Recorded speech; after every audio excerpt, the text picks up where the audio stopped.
লন্ডনে ডক্টর মোহাম্মদ ইউনূস ও তারেক রহমানের বৈঠকের রেশে চাপা উত্তেজনা দেশের রাজনীতির ময়দানে।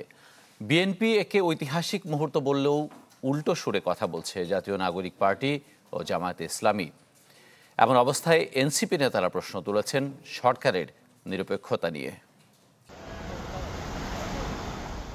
গণঅভ্যুত্থান পরবর্তী নতুন বাংলাদেশ বিনির্মাণের প্রশ্নে শুরুর দিকে ছাত্রনেতৃত্ব চালকের আসনে থাকলেও 10 মাসের ব্যবধানে নির্বাচন ইস্যুতে বল এখন বিএনপির কোর্টে। সংস্কার, জুলাই সনদ ও গণহত্যাকারীদের বিচারের দাবি ছাপিয়ে গত কয়েক সপ্তাহে রাজনীতির কেন্দ্র নির্বাচনের দিনক্ষণ। সর্বশেষ লন্ডনের বৈঠকে অন্তর্বর্তী সরকার ও বিএনপির মধ্যে একরকম সমঝোতার পর এখন অনেকটাই ব্যাকফুটে তরুণদের দল এনসিপি। এমন অবস্থায় কোন পথে হাঁটবেন তারা? এর আগে আমরা দেখেছি একটা দূতাবাস কেন্দ্রিক রাজনীতি, দলগুলো দূতাবাসে বিচার আচার দিত। এখন দেখা যাচ্ছে যে আপনি দেশের সমস্যা নিয়ে লন্ডনে গিয়ে সমাধান করছেন।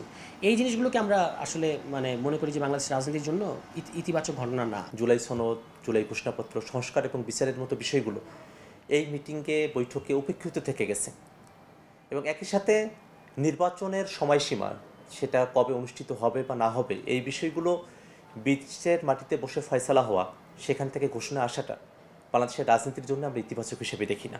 এনসিপির নেতারা বলছেন, রাষ্ট্র কাঠামোর পরিবর্তনের ভাবনা বাদ দিয়ে বিএনপি শুধু নির্বাচনমুখী হয়ে পড়লে দেশে 2018 সালের মতো ঘোলাটে পরিস্থিতি তৈরি হতে পারে।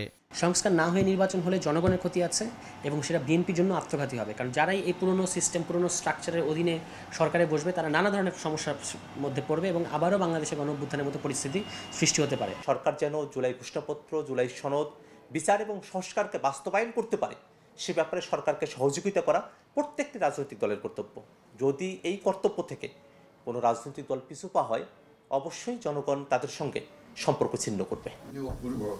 এদিকে বিএনপির পক্ষ থেকে বলছে, বিচার ও সংস্কারের পক্ষে এই দলটি। লন্ডন বৈঠকের মাধ্যমে পূরণ হয়েছে দেশের মানুষের প্রত্যাশা। একটি যুগান্তকারী, ঐতিহাসিক এবং দিক নির্দেশনামূলক বৈঠক।